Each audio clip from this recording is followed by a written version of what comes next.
usually by confiscating property or levying new taxes.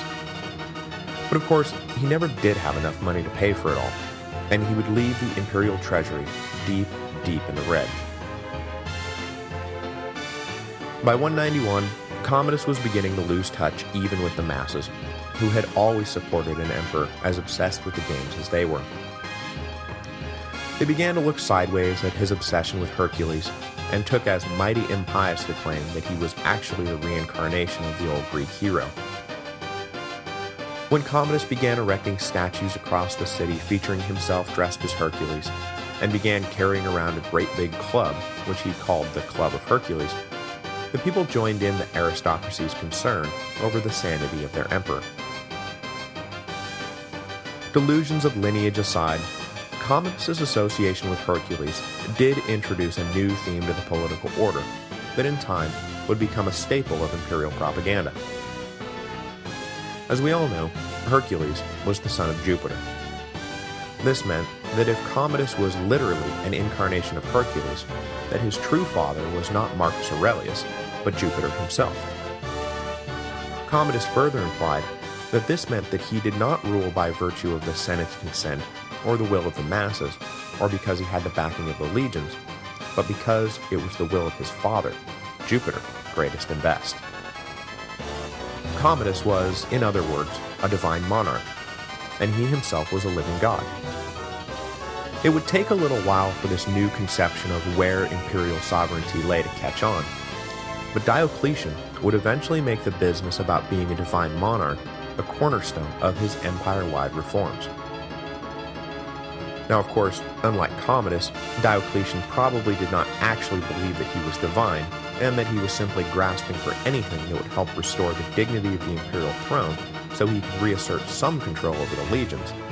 But still, that was where political theory was headed, and Commodus, at least in this one respect, was an innovator ahead of his time. But if he was a divinely appointed ruler, then it did not take long for Jupiter to realize his mistake. In 191, a fire broke out in Rome that raged for days, and among other things, burned the Temple of the Vestas to the ground. Commodus seemed unconcerned about the damage, but rather seemed thrilled at the prospect of getting to refound Rome in his own image. So, in early 192, he fully embraced his own outsized megalomania, and declared that henceforth, Rome would no longer be called Rome, but instead the Colonia Aelia Commodiana. In other words, the city of Commodus. He further decreed that the legions would now be called the Commodiani, and the Senate would be called Commodus's Fortunate Senate, a sort of darkly comic rebranding. Having already changed his full name to Lucius Aelius Aurelius Commodus Augustus Hercules Romanus ex Superatoris Amazonius Invictus Felix Pius, he then changed the names of the months so that each lined up with one of his 12 corresponding names. All of this began to worry even his inner circle, who tried to dissuade the emperor from indulging himself too much in these fantasies, for fear that he would alienate the whole population with his strange declarations. But all that they got in response was a suspicious snarl, leaving them all with the justified true belief that they were about to be purged for having the temerity to question the Son of God. In late 192, Eclectus, Marcia, and Letus got together and agreed that the emperor had to be done away with, or they would all lose their heads, either at the hands of the emperor or at the hands of the mob who seemed to be prepping for a mass uprising. But having seen multiple attempts on the emperor's life fail, they laid their plans carefully. Being so close to the emperor, they knew they would have the means, motive, and opportunity to do the job, but what they didn't yet have was someone willing to replace Commodus on the throne. Killing the emperor was one thing. Ensuring that the assassination would not cause a civil war was quite another. So they had to find someone who would be palatable to all three interested parties in the outcome: the Senate, the army, and the masses. In the end, they figured there was only one man for the job, and that was Pertinax. I'm not entirely sure why they thought Pertinax would do anything but just rat them out.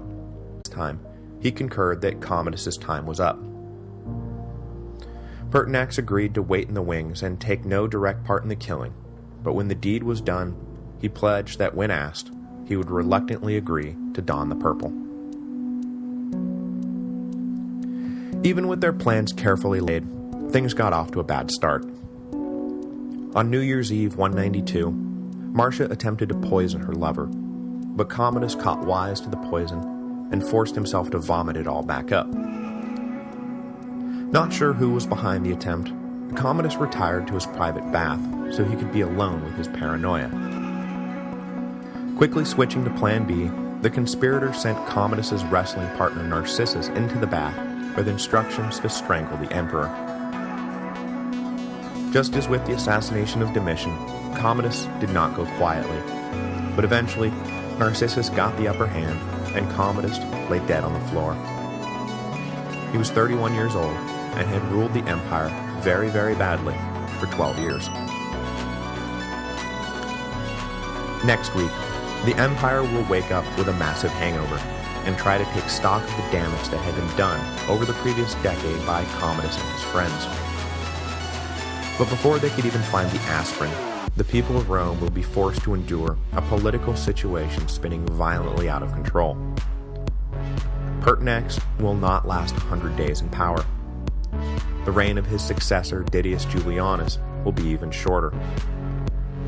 Then 3 men, representing different regions of the empire, will all vie for the throne on the battlefield. Rather than emerging into the safety of a Commodus-free world, the empire will instead find itself sucked into something far more treacherous, a year with 5 emperors.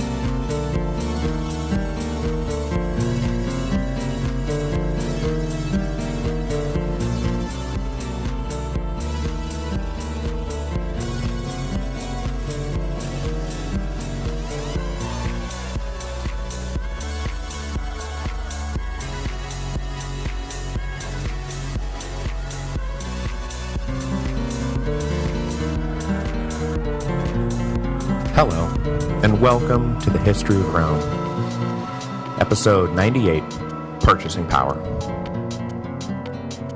After numerous failed attempts, foiled plots, and exposed conspiracies, someone finally managed to kill Commodus. That someone was a young athlete named Narcissus, who had been promised a huge reward by the Emperor's inner circle if he successfully strangled Commodus to death. With the deed done and finally done right, Phase 2 of the plan was then initiated. One of the key conspirators, Praetorian Prefect Quintus Letus, went and retrieved Publius Helvius Pertinax, who had been pacing around his house all night, waiting for either the good news that the Emperor was dead, or the bad news that the plot had failed, and it was time to get caught up in the never-ending cycle of purges. When the knock on the door finally came, it was Letus announcing that the Emperor was in fact dead, and Phase 2 was at hand. Phase 2 was hustling Pertinax to the Praetorian camp, where Letus had arranged for the old senator to be immediately proclaimed emperor. The troops were told that Commodus had died of an embolism, that Pertinax was already the consensus choice to succeed him, and that it was up to the rank-and-file Praetorians to make it official.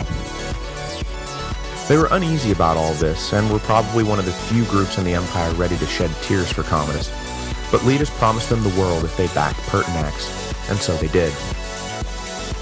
The point of all of this was to present the Senate with a fait accompli, so that when the senators awakened on New Year's Day and found the old emperor dead, a new one would already be in place. All night, the conspirators fretted over how the Senate would react, but they were worried over nothing.